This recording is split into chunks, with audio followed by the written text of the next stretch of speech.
नमस्कार बच्चों। इसके पहले मैंने आपको अलंकार में अलंकार के भेद बताए थे और अलंकार की परिभाषा बताई थी।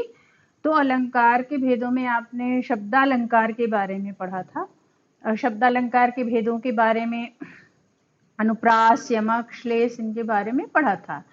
तो बच्चों आइए अर्थालंकार के बारे में पढ़ते हैं। अर्थालंकार है क्या? अर्थालंकार बच्चों वो होता है कि जब किसी भी काव्य में अर्थ से चमत्कार उत्पन्न हो जाए। तो अर्थ से चमत्कार उत्पन्न होने का तात्पर्य है, देखो, कि जो काव्य को अर्थ से चमत्कृत करे। अब जैसे उदाहरण के तौर पे जैसे मान लो हम देते हैं कि आपको हाय फूल सी कोमल बच्ची का इसमें उदाहरण दिया हुआ है, या उपमा अलंकार के अन्य उदाहरण जैसे मखमल से झूल पड़े हाथी सा टीला। तो मतलब कि जहाँ पे भाव और अर्थ से काव्य में चमत्कार उत्पन्न होता है वहां पे अर्थालंकार होता है। अब अर्थालंकार में क्या है, इसके कुल कितने भेद हैं? तो कुल इसके 5 भेद हैं। पहला है उपमा, रूपक, उत्प्रेक्षा, अतिशयोक्ति और मानवीकरण। तो इन भेदों पे हम पढ़ते हैं। तो सबसे पहले बच्चों हम पढ़ते हैं उपमा अलंकार के बारे में। उपमा अलंकार का तात्पर्य होता है उपधनमा, मतलब जहां हम बहुत किसी के बहुत करीब पहुंच जाएं, किसी भी चीज के बहुत ही करीब पहुंच जाएं, नजदीक पहुंच जाएं, तो वो होता है उपमा।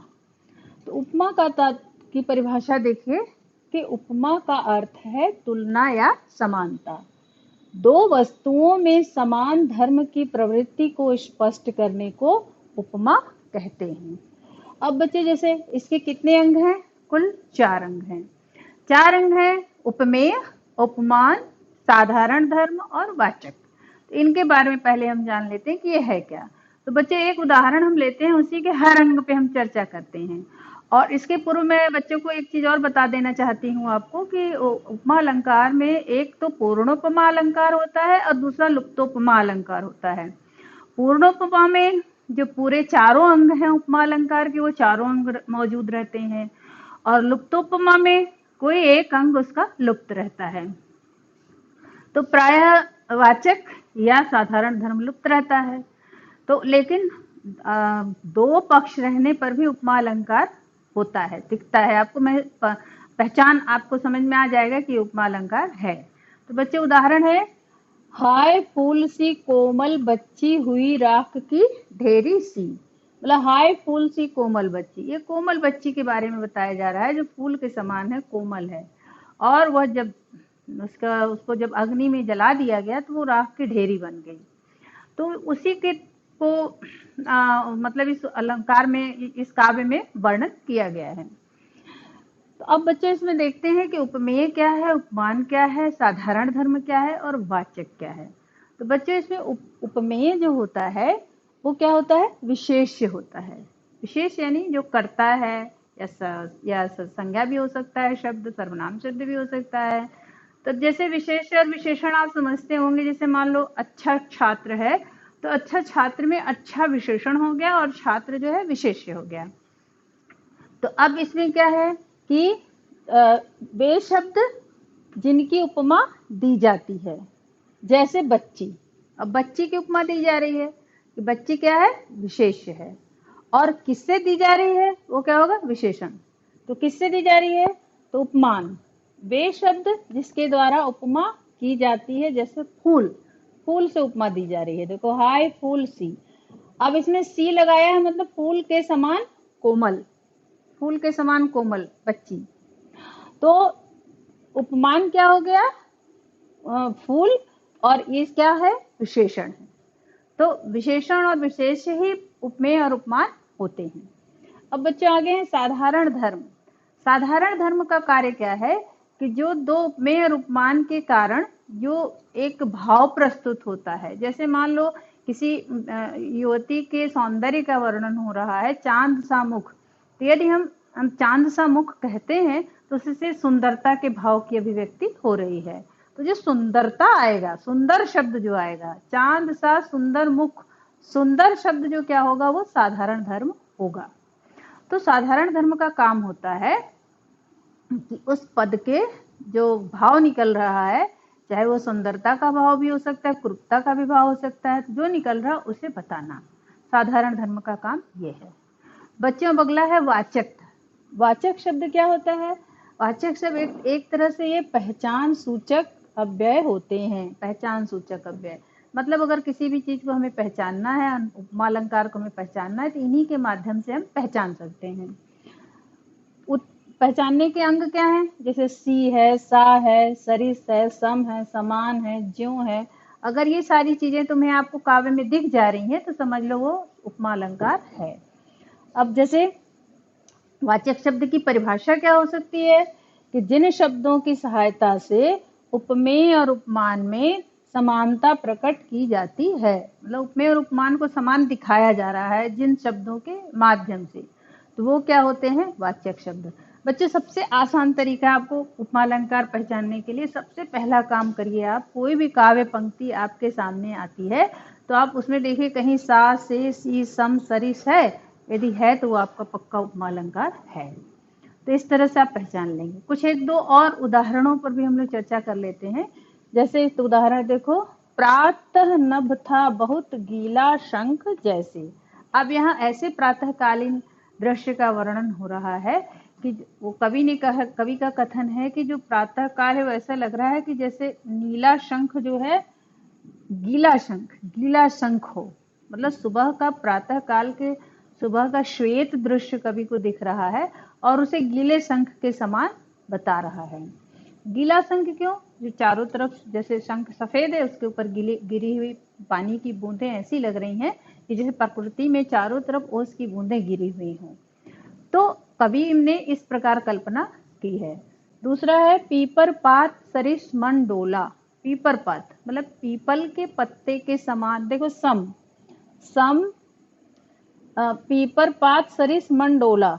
सरिस यानी समान, पीपल के पत्ते के समान। मनुष्य का मन बहुत ही चंचल होता है, जो बहुत ही जल्दी जो है विचलित हो जाता है।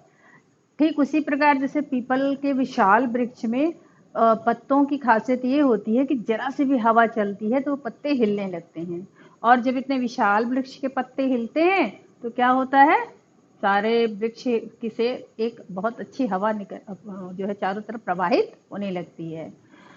तो इसी तरह मनुष्य का मन भी चंचल है, वो कभी स्थिर नहीं रह सकता। तो कवि ने इसी भाव का इन पंक्तियों में उपमा अलंकार का ये उदाहरण दिया हुआ है। और बहुत सारे इस तरह से उपमा अलंकार के उदाहरण आप देख सकते हैं, आपके पुस्तकों में भी दिया है कि जैसे अरविंद से ये देखिए, अरविंद से शिशुवृंद कैसे सो रहे, मखमल के झूल पड़े हाथी सा टीला। तो इस तरह बच्चे ये उपमा अलंकार का उदाहरण। बच्चों आइए अब हम रूपक अलंकार के बारे में पढ़ते हैं। रूपक अलंकार में भी बच्चों उपमेय और उपमान होता है, लेकिन उपमा अलंकार में दो अलग अलग स्थान पे रहते हैं, लेकिन रूपक अलंकार में इन दोनों को एक मान लिया जाता है। तो देखो जैसे परिभाषा में आप इसमें देख सकते हैं, लिखा है कि रूपक अलंकार की परिभाषा, जहाँ गुणों की अत्यंत समानता के कारण उपमेय में ही उपमान का अभेद आरोप कर दिया गया हो। मतलब कि उपमेय और उपमान में दोनों को समान दिखा दिया जाता है। जैसे उपमा में क्या होता है कि एक की उपमा दूसरे से दी जाती है, लेकिन इसमें जो है एक को दूसरा मान लिया जाता है। जैसे चंद्र सा मुख और चंद्र ही मुख, दोनों का अंतर समझिए। एक तो दो है, एक चांद है एक मुख है, और दोनों का उपमा दी जा रही है। लेकिन एक क्या कहा जा रहा है कि चांद ही मुख है, मतलब चांद को ही मुख मान लिया जा रहा है, उसमें कोई उपमा नहीं दी जा रही है, बल्कि चांद को सीधे मुख बता दिया जा रहा है, नायिका के मुख का वर्णन कर दिया जा रहा है। तो रूपक अलंकार में यही होता है। रूपक अलंकार में देखिए आप, इसमें भी उपमेय उपमान होता है। तो जैसे उपमेय अगर है तो उपमेय है तो विशेष, और उपमान है तो विशेषण। अब एक उदाहरण देखे दिया है, चरण कमल बंदो हरिराई। चरण कमल बंदो हरिराई मतलब भगवान के कमल रूपी चरण की वंदना की जा रही है। तो अब इसमें क्या किया गया कि भगवान के चरण को चरण कमल से उपमा न दे करके सीधे बता दिया गया कि भगवान का चरण नहीं बल्कि कमल है। ठीक है, तो उसकी उपमा दी जा मतलब उसमें रूपक आरोपित कर दिया जा रहा है। तो जब उपमेय और उपमान एक दूसरे से अभिन्न हो जाएं, मतलब दोनों एक दूसरे से अलग ना हो और जो है एक कल्पना कर ली जाए, तो वो क्या होता है, मतलब एक तरह से कल्पित होता है, मतलब एक लेखक या कवि की कल्पना होती है ये, तो उसे हम रूपक अलंकार कहते हैं।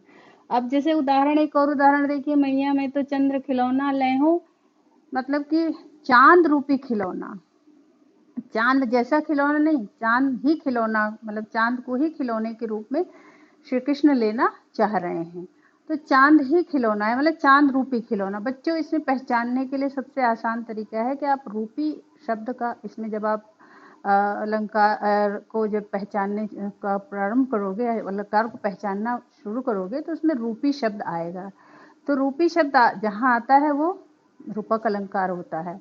और एक है कि इसमें बीच में योजक चिन्ह लगा रहता है, और ये जैसे एक तरह से सामासिक शब्द भी कह सकते हो। तो चांद, चांद रूपी खिलौना हो गया, मतलब चांद, चांद रूपी खिलौना। तो चांद क्या हो गया, इसमें उपमेय हो गया, और खिलौना क्या हो गया, उपमान। अब इसी तरह अगला है, पायो जी मैंने राम रतन धन पायो। राम रतन यानी राम रूपी रत्न, राम रूपी रत्न। देखो यहाँ भी रूपक आया, रूपी आया है। इसी तरह एक और उदाहरण देखिए, सब प्राणियों के मत मनो मयूर आहा नाच रहे। मतलब जब मौसम वर्षा ऋतु का मौसम आया, तो सभी प्राणियों के मन रूपी मयूर नाच उठे। अब यहाँ देखो, मन रूपी मयूर।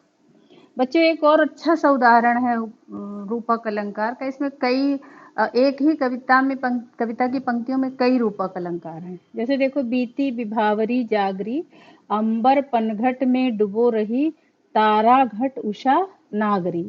अब देखो, इसमें अंबर पनघट में भी रूपक अलंकार है, अंबर रूपी पनघट, तारा घट, तारा रूपी घट, घट यानी घड़ा, और उषा नागरी मतलब प्रातः काल का वर्णन है कि जो प्रातः काल है वो युवती की तरह दिखाई दे रही है। मतलब कि इसमें देखो, प्रातः काल का वर्णन है कि रात्रि बीत चुकी है और अब जो है प्रातः काल हो रहा है, तो आकाश जो है, आकाश रूपी जो पनघट पे जो तारे हैं वो डूब रहे हैं, और तारा घट, तारा रूपी घड़ा, और उषा नागरी, तारा रूपी घड़ा जो है जैसे जल में डुबाया जा रहा है, और उषा नागरी और प्रातः काल का सुंदर दृश्य युवती के रूप में, ऐसा लग रहा है प्रातः काल युवती के रूप में प्रस्तुत है।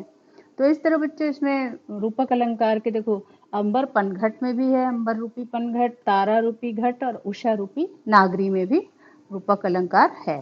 तो ये रूपक अलंकार, आप बच्चों, रूपक अलंकार की परिभाषा है।